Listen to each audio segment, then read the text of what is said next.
Olá pessoal, tudo bem? Aqui é a Anuska e na aula de hoje a gente vai dar continuidade sobre o nosso assunto de órgãos linfóides.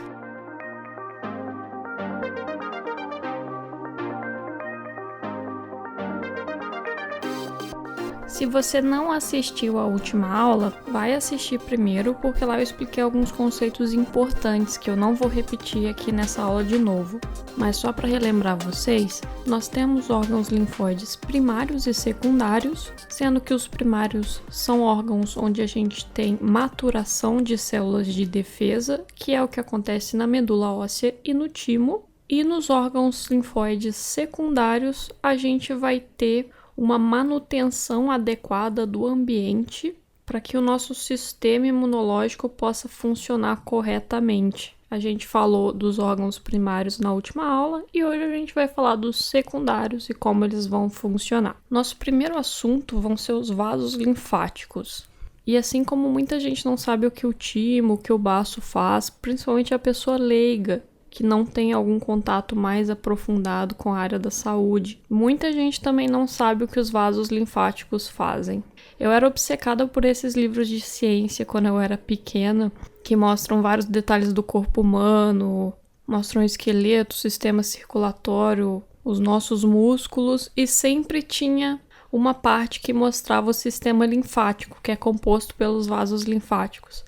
E sempre que eu perguntava para alguém como aquilo funcionava, ninguém sabia me explicar muito bem e para que servia, as pessoas também não entendiam muito bem. Eu só fui aprender efetivamente a importância dos vasos linfáticos quando eu já estava na faculdade. E apesar de serem órgãos um pouco menos populares, digamos assim, eles vão ser de suma importância para a nossa sobrevivência.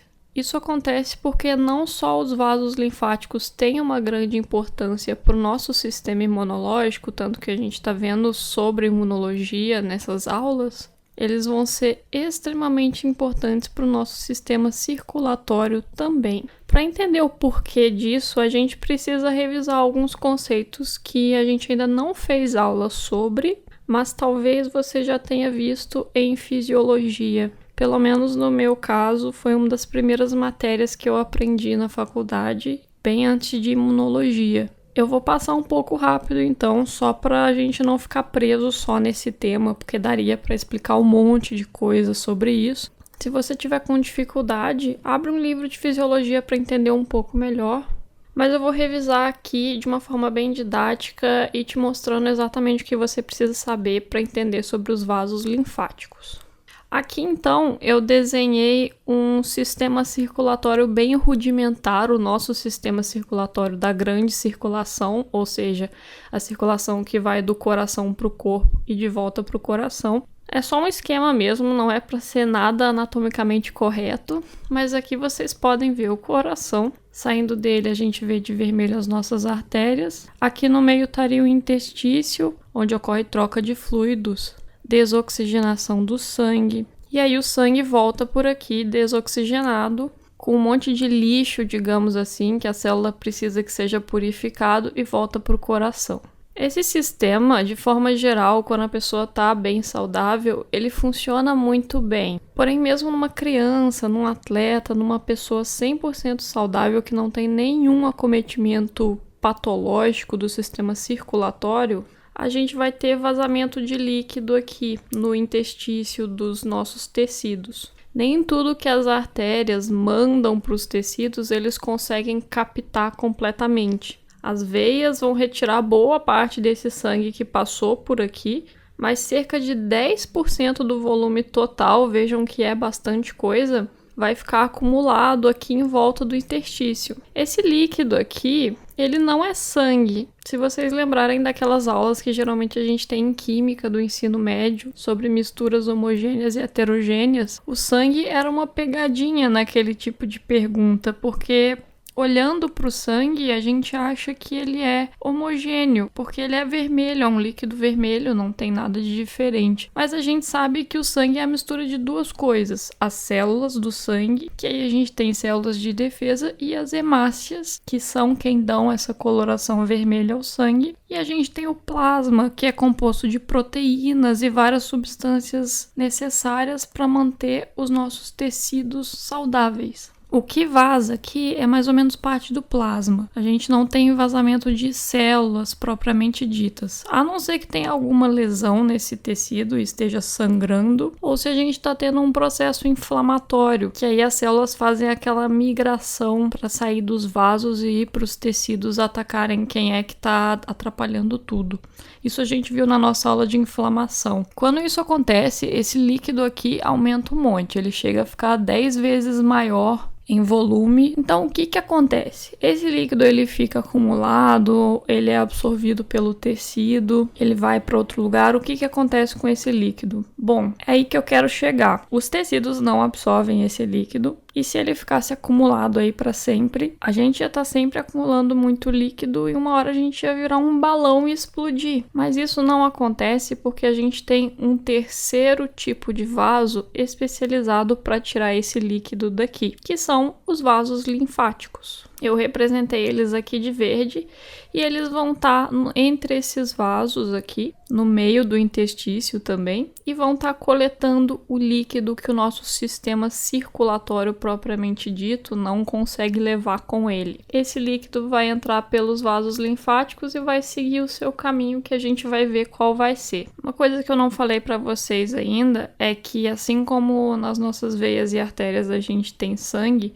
o nome desse líquido que é captado pelos vasos linfáticos é linfa. E ele é muito rico em proteínas, células mortas, antígenos que invadiram o nosso corpo. E aí mais pra frente a gente vai ver o porquê que isso é tão importante pro nosso sistema imunológico e qual que é a relação. Porque até agora eu só falei da parte circulatória. Bom, então aqui revisando com vocês, os linfáticos vão drenar esse fluido dos tecidos, que é a linfa, que geralmente é 10% do volume total circulante que a gente tem no nosso corpo. Os nossos vasos linfáticos, eles não possuem uma bomba. O que que eu quero dizer com isso? No nosso sistema circulatório, a gente tem uma bomba, que é o coração. O coração, ele ajuda a botar o sangue no lugar onde ele precisa estar. Seja coletar ele das veias, ou quando ele já está oxigenado, mandar para as artérias e fazer todo um ciclo. No caso dos nossos vasos linfáticos, a gente não tem ninguém que faça isso por eles. Então foi necessário criar um sistema valvulado para permitir que a linfa apenas siga em frente e não reflua. É isso que eu desenhei para vocês aqui do lado.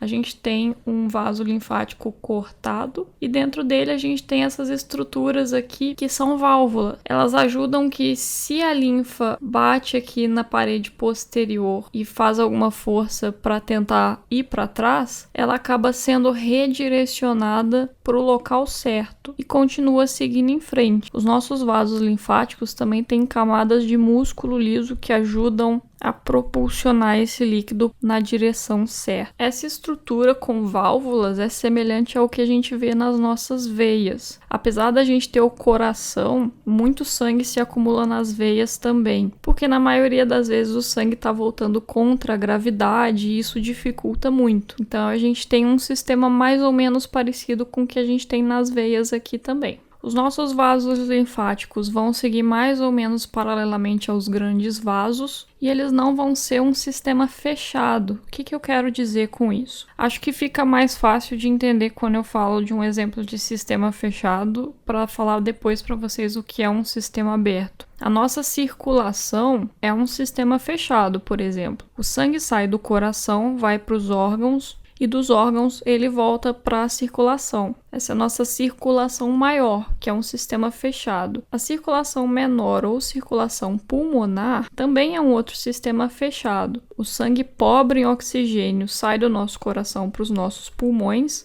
onde ele é reoxigenado, e aí volta dos pulmões para o coração. Vejam que ambos são sistemas fechados, o sangue sempre está parando no mesmo lugar onde ele chegou, funciona como um ciclo. No caso dos vasos linfáticos, a gente não tem um sistema fechado. Por quê? Porque a captação de linfa vai ocorrer no meio de qualquer tecido que a gente tem um linfático ali passando por perto, mas pensa só, se esse líquido fica só circulando no nosso sistema linfático, esses vasos iam acumular muito líquido, porque meio que não teria nenhum lugar para onde esse líquido poderia ir. E com isso eles iam ficar isolando o líquido da nossa circulação e a gente ia ficar cada vez mais hipovolêmico, com o volume de sangue diminuído. Então o que acontece? Após drenar essa linfa e fazer ela ser filtrada por alguns linfonodos, que é o que a gente vai ver a seguir, o nosso sistema linfático encontra com grandes veias que a gente tem no nosso corpo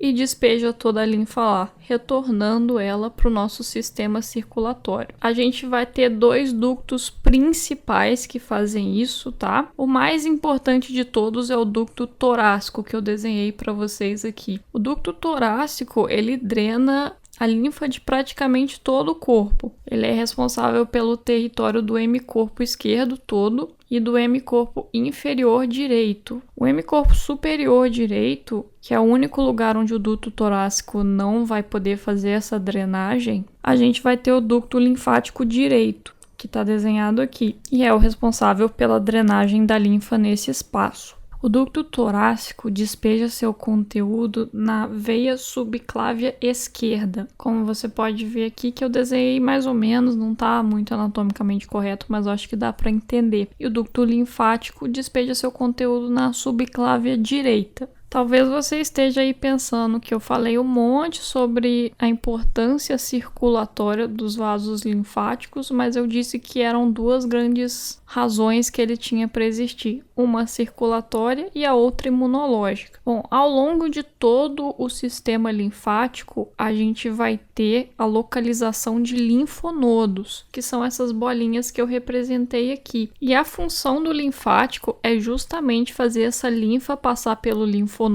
para a gente ter uma análise e purificação dela. Lembra que eu falei para vocês que ela vem cheia de antígenos, bactérias às vezes, e células APC que encontraram alguma coisa estranha. Basicamente isso que os linfáticos fazem então, que a linfa chegue onde ela vai ser devidamente tratada. E aí vocês devem lembrar que eu falei que os linfonodos são como delegacias de polícia, que a gente tem várias na cidade que atendem regiões específicas. A gente também vai ter vários linfonodos no nosso corpo que vão atender regiões específicas. Bom, então já aproveitando que a gente está mudando de assunto e eu já falei tudo que era importante de vasos linfáticos, vamos falar sobre os linfonodos agora. Vocês já sabem que os linfonodos são essas bolinhas que a gente tem espalhadas pelo corpo todo. Elas vão ter um tamanho que pode variar de 1 milímetro até 25 milímetros e eles vão estar localizados pelo corpo todo, mas principalmente no pescoço, nas axilas, na região inguinal e ao longo de grandes vasos. Eu desenhei isso para vocês verem aqui no desenho anterior, bastante linfonodos na região axilar e na região cervical, também na região inguinal e alguns seguindo o contorno dos grandes vasos que a gente tem no tórax e no abdômen. A gente tem linfonodos em outros lugares, mas esses vão ser os principais. A função do linfonodo, como vocês já sabem, é purificar a linfa. E agora a gente vai entender como que funciona esse processo. Aqui eu desenhei para vocês um linfonodo aumentado de tamanho e cortado no meio para a gente conseguir ver o que tem dentro dele. Entrando no linfonodo, a gente tem o vaso linfático aferente, que vai estar trazendo aquela linfa cheia de coisas suspeitas do ponto de vista imunológico para a gente fazer uma análise no linfonodo. E aqui em volta, nessas bolinhas meio bege e laranja que eu desenhei aqui, a gente vai ter várias células apresentadoras de antígeno, principalmente macrófagos e células dendríticas. Bom, mas o que são essas estruturas aqui dentro que parecem um dente enfeitado com neon, assim? Bom, para a infelicidade dos colegas da odonto que estão assistindo, obviamente isso aqui não é um dente, isso é um folículo. E ele vai ser constituído de basicamente 3 regiões. O córtex, que eu desenhei de roxo, o paracórtex, que eu desenhei aqui de azul bem brilhante, e a medula, que eu desenhei com esse azul mais acinzentado. Quem que mora nesse folículo? No córtex, a gente vai ter células B virgens. São aquelas células que, apesar de já terem amadurecido, ou seja, elas têm um receptor e passaram por todo aquele processo de seleção na medula óssea, nunca entraram em contato com nenhum antígeno. E no paracórtex, a gente vai ter células T virgens. Vocês podem ter percebido também que alguns desses folículos eu desenhei com círculos bem brilhantes no meio. Os que não tem nada, igual esse aqui que eu estou mostrando agora, vão ser chamados de folículos primários. E basicamente, um folículo primário é aquele onde não aconteceu nenhuma reação imunológica. Todos esses linfócitos B que estão aqui, linfócitos T que estão aqui, são virgens, continuam virgens. Agora, quando a gente tem o contato com algum antígeno que está vindo através da linfa ou através das APCs, a gente vai ter a formação do folículo secundário, que é esse aqui de cima mais diferente.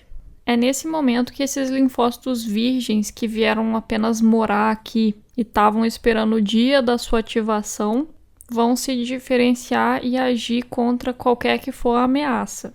E aqui no córtex, onde a gente tem as células B virgens, a gente vai ter a formação dessa estrutura circular aqui, que é chamada de centro germinativo. E é nele que os nossos linfócitos B vão se transformar. Dentro desse centro germinativo, a gente vai ter o que a gente chama de zona escura e zona clara, onde a gente vai ter os centroblastos, que são os linfócitos B que estão no início desse processo de diferenciação, e eles vão se encontrar na zona escura, e na zona clara a gente vai ter os centrócitos, que são os linfócitos B praticamente já se diferenciando no fim dessa etapa. Lembra na aula de imunidade adaptativa que eu falei que os linfócitos B às vezes recebem uns nomes meio diferentes? Esses são alguns dos nomes que eles têm, por isso que eu falei que era mais didático a gente estudar isso quando estivesse vendo o linfonodo. Esses linfócitos B virando centrócitos, eles vão se diferenciar entre plasmócitos e células B de memória. As células B de memória vão ficar nesse cordão aqui em volta do centro germinativo que eu desenhei de azul claro, que vai ser chamado zona marginal. E os plasmócitos vão migrar para a medula. Alguns deles continuam no córtex, mas a grande maioria vai migrar para a medula. Lá eles começam a produzir anticorpos e aí todos os patógenos que saírem aqui pelo vaso eferente que dá saída do linfonodo, já vão estar marcados com esses anticorpos e vão ser mais facilmente atacados pelo nosso sistema imune. Além de no próprio linfonodo a gente já ter uma resposta T, porque a gente tem células T virgens aqui pertinho, que também vão ser ativadas quando a gente tem a presença de um patógeno. Esse é o funcionamento básico do linfonodo. É um pouco complexo à primeira vista, mas eu te sugiro desenhar em casa, fazer um esquema você mesmo, que fica bem mais fácil de entender. Se você está gostando dessa aula e deseja nos apoiar de alguma maneira, você pode se tornar nosso patrono ou patronesse no Patreon. O Patreon é um site onde você vai doar uma quantia mensal pra gente. A gente tem disponível desde quantias bem pequenas por mês até quantias maiores. E dependendo da quantia que você está doando, você vai receber uma recompensa da gente. Qualquer quantia que você conseguir doar, a gente já vai ser muito grato. E se você tiver sem dinheiro agora para fazer essas coisas, como muitos universitários eu sei que estão, o dinheiro vai todo pro Xerox, né? Uma forma de ajudar a gente de graça que você tem é divulgando esse vídeo para os seus colegas que podem achar esse tema útil para entender imunologia. E também se inscrever no nosso canal e clicar naquele sininho das notificações, porque aí toda vez que a gente postar vídeo novo você vai ser avisado. Só de fazer isso já é uma super ajuda pra gente. Agradeço muito quem já assinou o nosso Patreon e quem já se inscreveu no canal e divulgou esse vídeo para os colegas. E agora vamos continuar a aula. Bom, vamos falar sobre o baço agora, um dos órgãos mais injustiçados que a gente tem. Porque só porque a gente pode viver sem ele, o pessoal acha que ele é meio inútil, e a gente vai ver aqui que não é. Assim como o timo, que muita gente não sabe onde ele está localizado, o nosso baço vai estar no quadrante superior esquerdo do abdômen, entre o 9º e 11º arco costal. Quando a gente estuda semiologia, a gente aprende um monte de técnicas para palpar o baço, algumas mais importantes que outras, e ele é muito difícil de palpar, então tem muita gente que fica pensando que isso é invenção, que o professor está rindo da sua cara. Mas dá sim para sentir o baço, principalmente quando ele está aumentado de tamanho. Eu era uma dessas que falava, não é possível que isso existe, porque eu nunca consegui sentir um baço na ponta do meu dedo. E aí depois, fazendo um monte de estágio e rodando pela clínica, eu até cansei de ver isso. O baço é o órgão que vai ter a maior quantidade de tecido linfóide do nosso corpo, por isso ele vai ser um órgão fundamental para a nossa imunologia. E ele vai ser composto da polpa vermelha e da polpa branca. A polpa branca é a parte que nos interessa para a imunologia, mas só para vocês saberem qual que é a função da polpa vermelha, o baço está envolvido no processo de hemocaterese. O que isso significa? Vocês devem saber que as nossas hemácias duram em média 120 dias na nossa circulação. E quando elas morrem, em vez de jogar tudo fora no lixo, a gente precisa reaproveitar aquela molécula de hemoglobina com ferro que a gente tem dentro da hemácia. Porque é muito difícil conseguir ferro. É um nutriente difícil de absorver, não são todos os alimentos que tem, então é uma coisa que o nosso corpo não quer jogar fora. Daí a gente aproveita todo esse ferro das hemácias antigas e dá de novo para as novas. O único jeito mesmo de perder ferro é se você tem um sangramento ou também por descamação de tecido epitelial, tanto da sua pele como, por exemplo, do trato gastrointestinal. E mesmo reaproveitando o ferro, a anemia ferropriva é uma das doenças mais comuns no mundo, principalmente em mulheres e em crianças e adolescentes. Então é muito importante que seja feito esse reaproveitamento, que em grande parte vai ser feito na polpa vermelha do baço. Mas pra gente hoje o que vai ter importância vai ser falar mais da polpa branca. A polpa branca, ela vai nada mais nada menos funcionar como se fosse um linfonodo gigante. Existem algumas diferenças estruturais do baço para os linfonodos, mas é basicamente assim que ela funciona. Muitos plasmócitos vão estar localizados no baço e vai ter uma produção de anticorpos muito grande, o que também dá para o baço uma posição privilegiada. Ele manda todas essas células de defesa e anticorpos direto para a circulação. E essa produção de anticorpos vai ser extremamente importante para uma resposta imune adequada, principalmente quando a gente tem as chamadas bactérias encapsuladas ou germes encapsulados. Essas bactérias, elas são protegidas por uma cápsula que impede o sistema complemento de agir, que é outra parte da imunologia que a gente ainda vai estudar, e também não demonstra muitos receptores para ativar outras células a fazerem a fagocitose. Então elas são meio que ninjas, assim, elas passam desapercebido. A gente tem várias bactérias que podem causar um super estrago que estão incluídas nessa categoria, sendo algumas dessas bactérias o Streptococcus pneumoniae ou pneumococo, que é o principal causador de pneumonia na maior parte das faixas etárias, a Neisseria meningitidis, que, como você pode imaginar, é o meningococo e também principal causadora de meningite bacteriana na maior parte das faixas etárias, e o Haemophilus influenza do tipo B, especialmente, que causa um monte de doenças do trato respiratório superior e inferior também, que podem ser bem complicadas de tratar. Todas as pessoas que por algum motivo não têm o baço ou cujo baço não funciona mais, têm um risco muito elevado de infecção por essas bactérias, principalmente de sepse, que é um quadro bastante grave. Quando uma pessoa tem que tirar o baço, a gente precisa vacinar contra essas 3 bactérias que eu falei, porque senão ela vai ficar muito vulnerável. Você deve estar se perguntando, talvez, por que tanta gente tem que tirar o baço, por que o baço é tão assim, a gente tem que fazer esplenectomia, né, que é a cirurgia de retirada do baço. E a resposta é a seguinte: o nosso baço é um órgão muito frágil.